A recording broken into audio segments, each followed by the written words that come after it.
Nuevas de fidelidad son cada mañana. Dios es bueno. Dios siempre es bueno.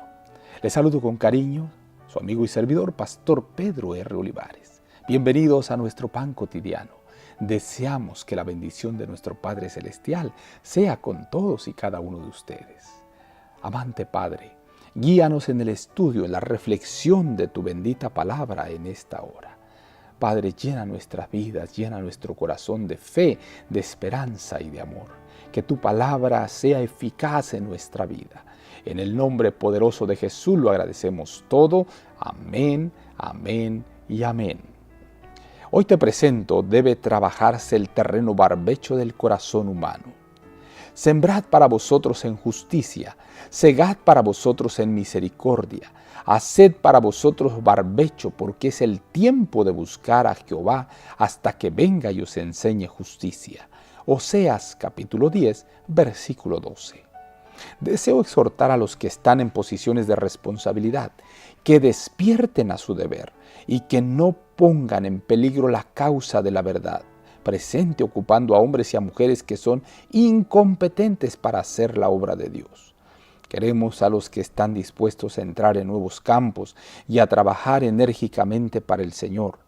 Recuerdo haber visitado el estado de Iowa, cuando se estaba colonizando el campo, y vi a los agricultores cultivar el campo. Observé que tenían equipos fuertes y que hacían tremendos esfuerzos para hacer surcos profundos. Y los trabajadores obtenían fuerza y músculo por medio del ejercicio de sus poderes físicos. El trabajo duro fortalecerá a nuestros jóvenes para que entren en campos nuevos y preparen el terreno barbecho del corazón. Esta tarea los llevará más cerca de Dios, les ayudará a ver que por sí mismos son totalmente incompetentes. Deben ser completamente del Señor, deben abandonar su amor propio y su presunción y vestirse del Señor Jesucristo.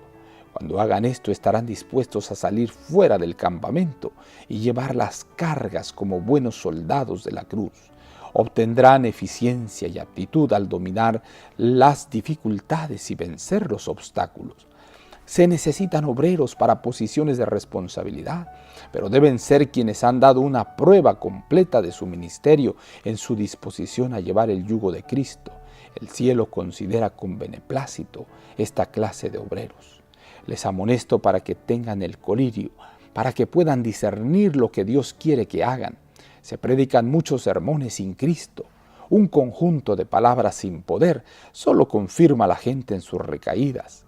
Que Dios nos ayude con el fin de que su Espíritu pueda manifestarse entre nosotros. No debemos esperar hasta que vayamos a nuestros hogares para obtener las bendiciones del cielo. Los ministros deberían estar aquí con la gente para buscar a Dios y trabajar desde el punto de vista correcto. Quienes han estado por bastante tiempo en la obra han estado demasiado complacidos, esperando que los aguaceros de la lluvia tardía los reavivaran. Somos el pueblo que, al igual que Juan, debemos preparar el camino del Señor. Y si estamos preparados para la segunda venida de Cristo, debemos trabajar con toda diligencia para preparar a otros para el segundo advenimiento de Cristo, como lo hizo el precursor de Cristo para su primera venida, llamando a hombres y a mujeres al arrepentimiento. De Review Angel, el 8 de octubre de 1889. Oh cariñoso Padre, danos la fuerza, danos el poder de tu Espíritu Santo para poder realizar esta obra tan grande que para ella, ¿quién es capaz?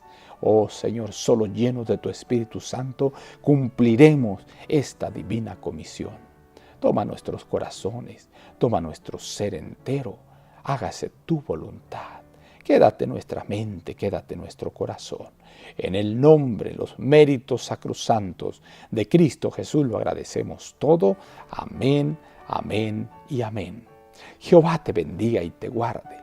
Jehová haga resplandecer su rostro sobre ti y tenga de ti misericordia.